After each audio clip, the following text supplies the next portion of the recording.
Have you ever wanted something so badly, prayed for it, believed for it, worked toward it with everything you had, and then nothing happened?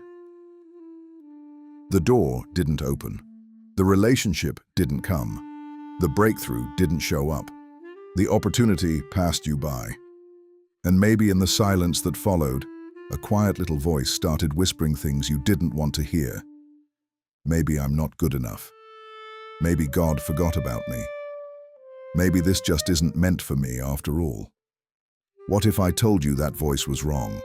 What if the wait wasn't a sign that you'd been rejected, but a sign that you were being prepared for something you weren't yet ready to carry? Today, we're going to talk about one of the most misunderstood seasons in any spiritual journey, the waiting season, the preparation season, that stretch of time between the promise and the fulfillment, between the prayer and the answer, between the seed and the harvest. Because here's what I believe with everything in me: the delay is not the denial, and understanding the difference will change everything. I want to start with a story, a real one. Something that happened to me personally that I honestly didn't fully understand until many years later. I was in church one Sunday, and there was a prophet there visiting that day. And in the middle of the service, he called me out from the crowd, along with a couple others, to give a direct message to us. When he got to me, he pointed right at me and asked me to stand up. And I remember that feeling, that mix of nerves and curiosity, and not knowing what was about to happen. And then he said something to me that, in the moment, I didn't know what to do with. He looked at me and he said, "To whom much is given, much is required." That was it. That was the word. And I remember standing there thinking, okay, what does that mean for me right now? What is God trying to say? Is this an encouragement? Is this a warning? Is this about something I'm supposed to be doing that I'm not doing? For a long time, honestly, I took that as pressure. I interpreted it as, you need to perform better. You need to be more spiritual. You need to do more, be more, give more, achieve more. And I carried that weight around for longer than I want to admit. Like God had handed me a measuring stick and I was constantly coming up short. But something shifted in me later, not all at once. It was gradual. It happened through life experience, through seasons of waiting, through moments where I had prayed for things that didn't come and had to sit in that silence long enough to actually hear what it was saying. And then, one day, I realized that what that prophet spoke over me wasn't about performance at all. It was about capacity. Think about that phrase differently for a moment. To whom much is given, much is required. We usually hear that as a call to do more. But what if it's actually a promise that more is coming, and a warning that you need to be ready to hold it? What if the much is required isn't about what God is demanding from you, but about what the blessing itself is going to require of you? The maturity to steward it, the character to carry it, the wisdom to not waste it, the humility to not let it change you in the wrong direction. Because the truth is, a big blessing without preparation isn't a gift. It's a burden, and in some cases, it's a disaster. And that realization changed everything about how I understood my waiting seasons. Here's something most of us understand perfectly in everyday life, but somehow forget the moment we step into our spiritual journey. You don't hand a 16-year-old who just got their license the keys to a semi-truck. You don't walk a brand new chef into a 5-star restaurant kitchen on their first day and say, "The floor is yours, go ahead." You don't put a first-year medical student in the operating room and wish them luck with a patient on the table. Not because they're not capable, not because they don't have potential, not because the people in charge don't believe in them, but because they are not ready yet.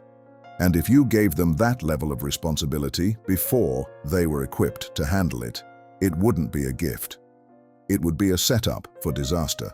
for them and for everyone depending on them. We completely understand this logic in the natural world. We accept it. We even celebrate it. We call it mentorship, training, education, development. We understand that the bigger the role, the more preparation it requires. We don't rush a surgeon. We don't rush a pilot. We don't rush an engineer who's designing bridges that thousands of people will drive across every single day. But the moment we get into our prayer life, the moment we're believing God for something, somehow all of that wisdom goes out the window. We pray on Monday, and we want the answer by Friday. We plant on Sunday, and we want the harvest by Wednesday. And when it doesn't happen on our timeline, we start wondering what went wrong. Nothing went wrong. The training just isn't finished yet. There's a verse in the book of Jeremiah, chapter 29, verse 11, that most of us have heard at some point. "For I know the plans I have for you, says the Lord, plans to prosper you and not to harm you, plans to give you a hope and a future." It's one of the most quoted verses in all of Scripture. It shows up on coffee mugs and wall art and graduation cards. And it is a genuine, beautiful, powerful promise. But here's the part that almost never makes it onto the coffee mug. That promise was spoken to people who were in one of the darkest, most disorienting seasons of their lives. They had been removed from everything familiar. They were living in a place that didn't feel like home. They had been waiting so long that some of them had started to wonder if God had moved on without them, if the promise had expired, if they had been forgotten. And it was into that exact moment, not after the waiting was over, not once the breakthrough had come, but right in the middle of the confusion and the displacement, that God spoke those words. "I haven't forgotten you. I'm not punishing you. I am not done with you. I have a plan." Hang on. That is the message underneath everything we are going to talk about today. The blessing is real. The promise is real. The plan is real. But it unfolds on a timeline that is shaped by preparation. And that preparation is not your enemy. It may be one of the most loving things God ever does for you. Let's be honest about something, because I think we need to name it before we can move past it. We live in a world that is completely obsessed with instant delivery, instant results, instant answers, instant gratification. We can order food and have it at our door in 30 minutes. We can stream any movie the second it releases. We can get the answer to almost any question in 3 seconds flat. We can see what everyone we've ever known is doing right now, at any moment, from the phone in our pocket. And somewhere along the way, without even realizing it, we started carrying that same expectation into our spiritual lives. We pray and expect an immediate answer. We believe and expect immediate results. We step out in faith and expect immediate confirmation. And when it doesn't come fast enough, when the silence stretches on longer than we're comfortable with, we don't just get impatient. We start to interpret the silence. We start to tell ourselves a story about what the silence means. And usually the story isn't kind. We doubt God's goodness. We doubt His timing.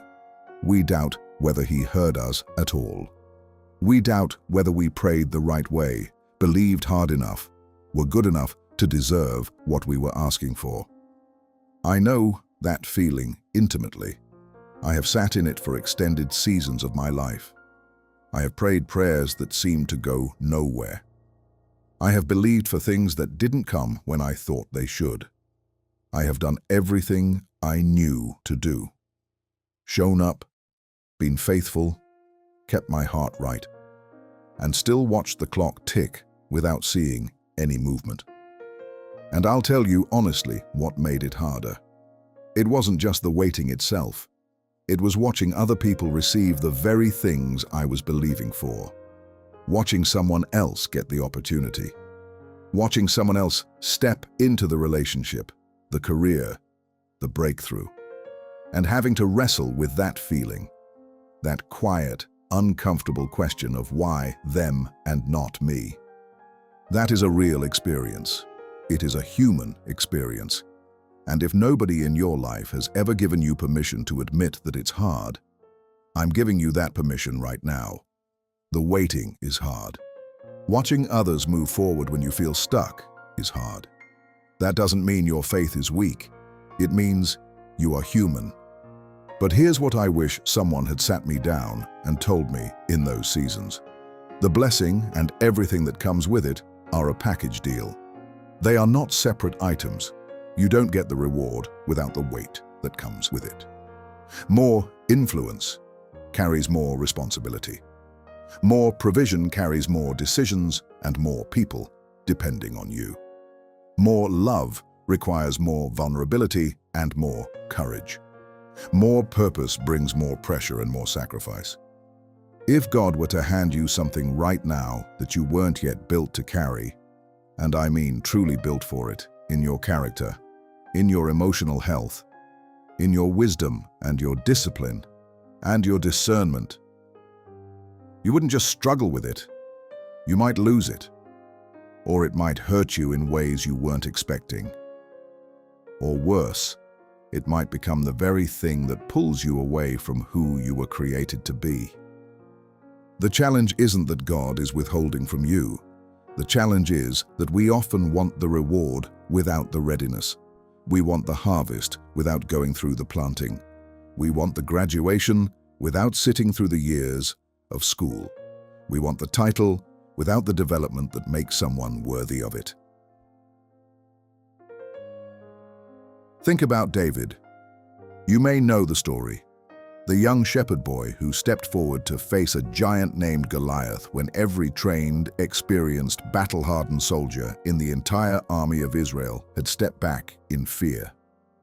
He walked out onto that field with no armor, no sword, no military training. Just a sling, a handful of smooth stones, and a confidence that genuinely didn't make sense to anyone watching from the outside.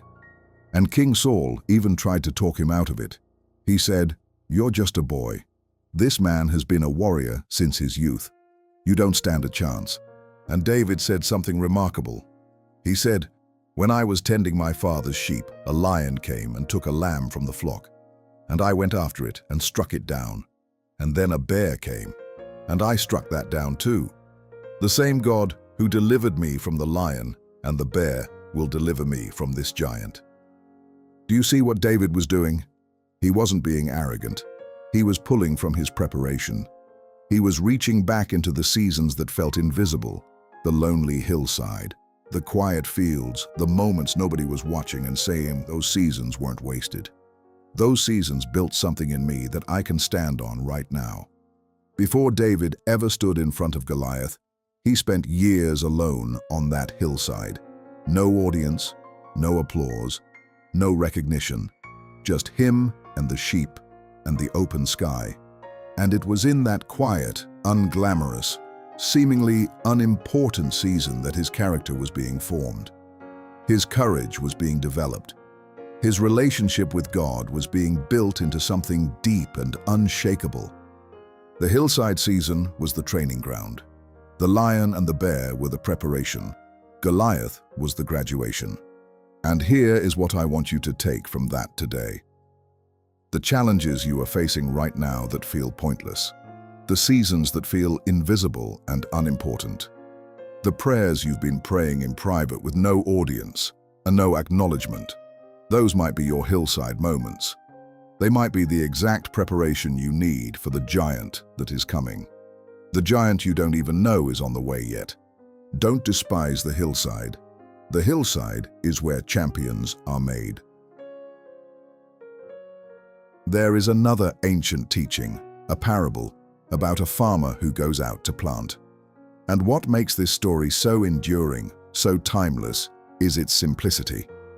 The farmer does not plant a seed on Monday and go out expecting a harvest on Tuesday. He doesn't plant and then stand over the ground demanding results. He doesn't dig the seed back up every few days to check whether it's doing anything yet. He plants, he waters, he tends the soil, and then he waits, trusting that the process he cannot see is working exactly the way it's supposed to. Because here's how a seed actually grows. It goes into the ground and it breaks open, which, if you think about it, sounds like the beginning of the end, not the beginning of growth.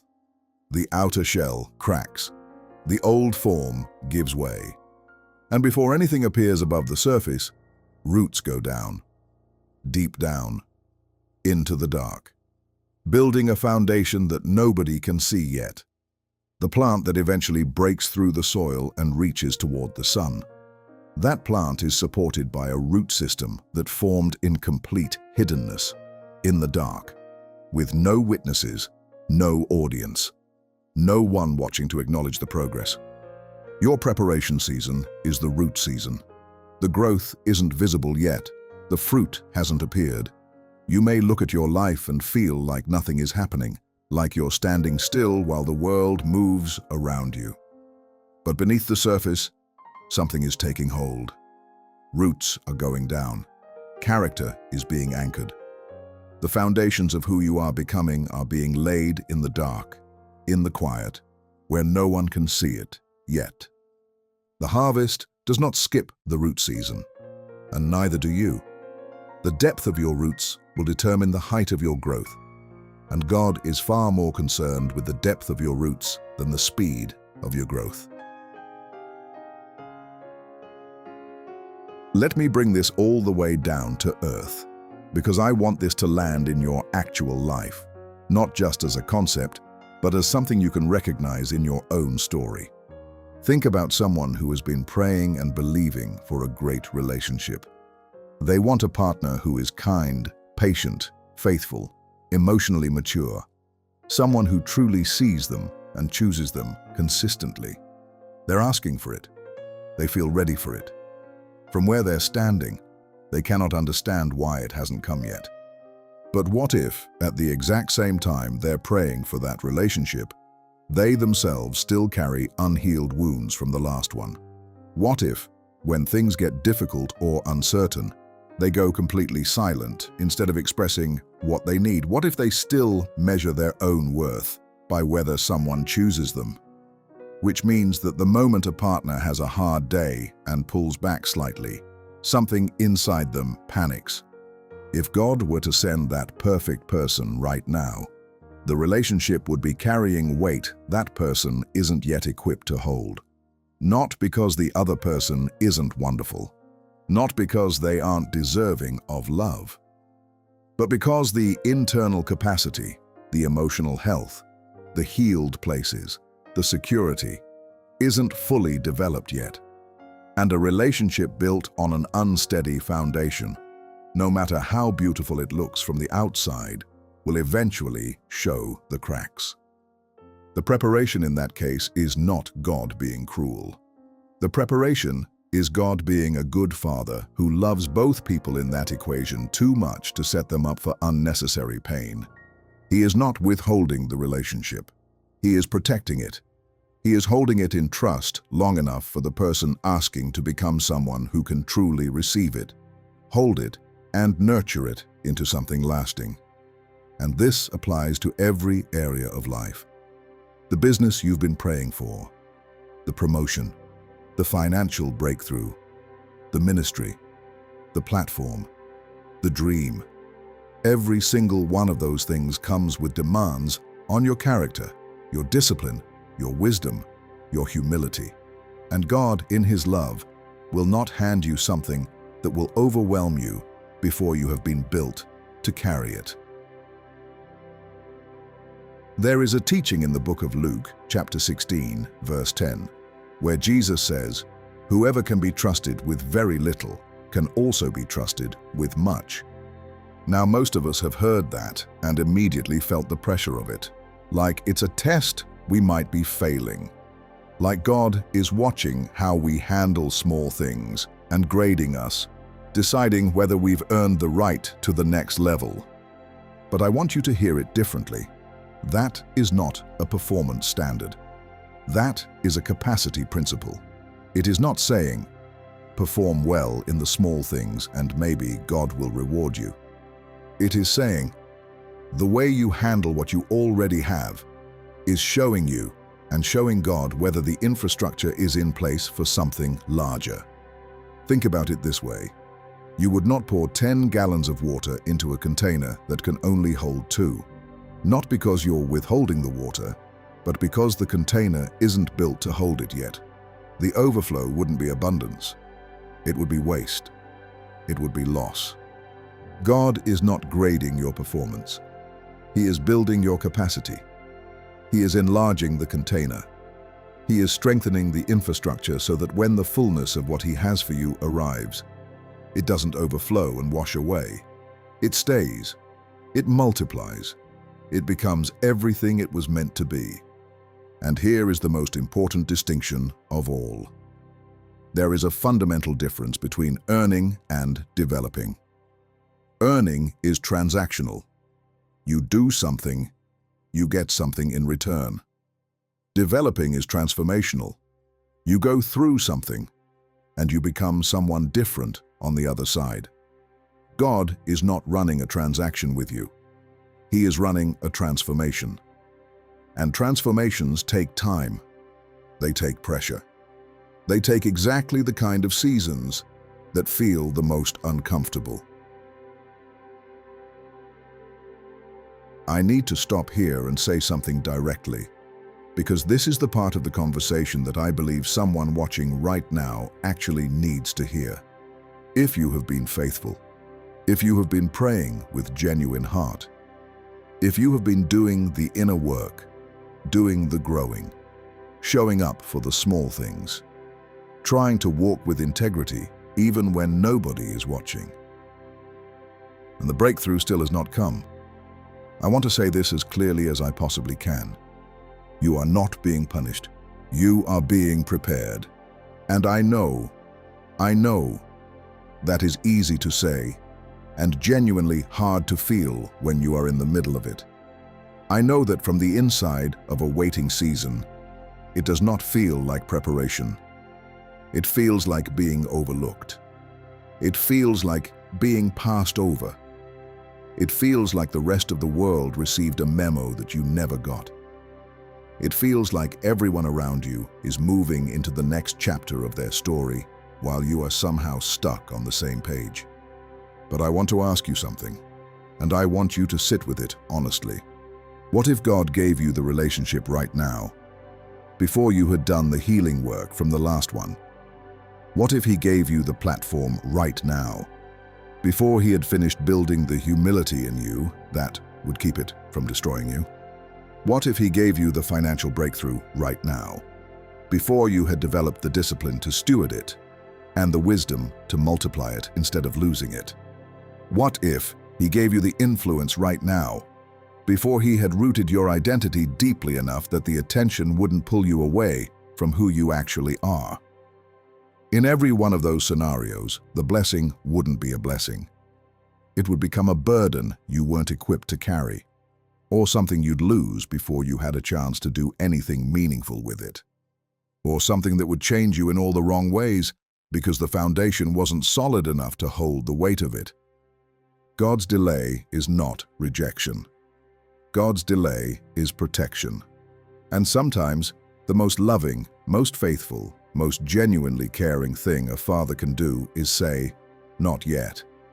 Not because you aren't worthy, not because He doesn't believe in you, but because what He has for you is too important, too significant, too life-changing to release before the time is right.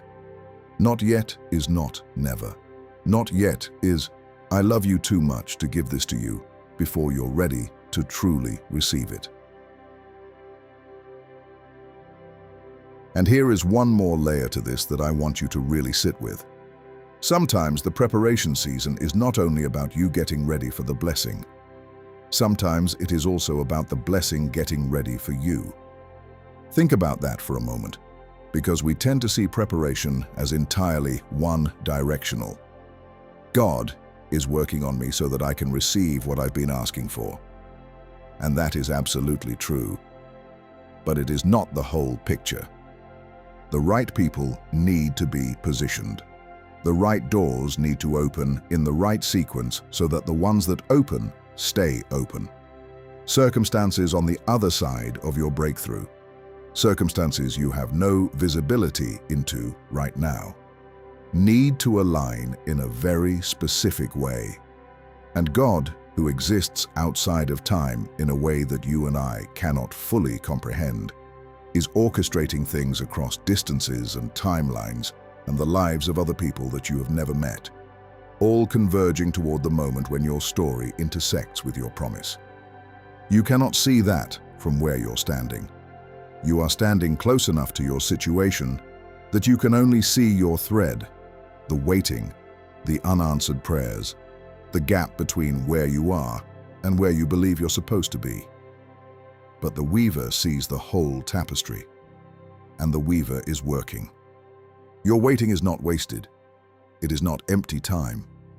It is not God being slow or forgetful or distant. It is God being meticulous. It is God being intentional. It is God caring enough about the outcome to refuse to rush the process. Trust the weaver, because the process is part of the promise. Let me bring everything home. We started today with a question. What if the delay isn't the denial? What if the wait has a purpose? And we started with a story. A moment in a church service where a prophet spoke words over me that I carried for years without fully understanding them. To whom much is given, much is required. For a long time I heard that as pressure, as a demand, as God raising the bar on my performance. But what I eventually came to understand is that those words were a promise wrapped in a preparation. They were God saying, "What I have for you is significant. What I am building in you is real." And because of the size of what I'm preparing, the preparation itself has to match. The roots have to go deep. The character has to be solid. The capacity has to be built. Not so you can earn it, but so you can keep it.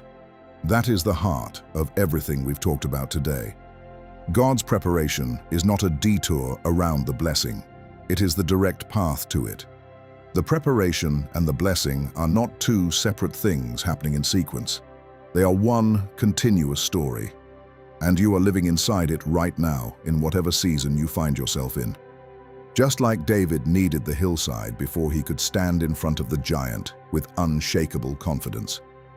Just like the seed needs the darkness of the ground before it can grow toward the sky. Just like the caterpillar needs to fully dissolve before it can become what it was always meant to be. You and I need these seasons of formation before we can carry the fullness of what we've been believing for. The ancient wisdom is consistent on this.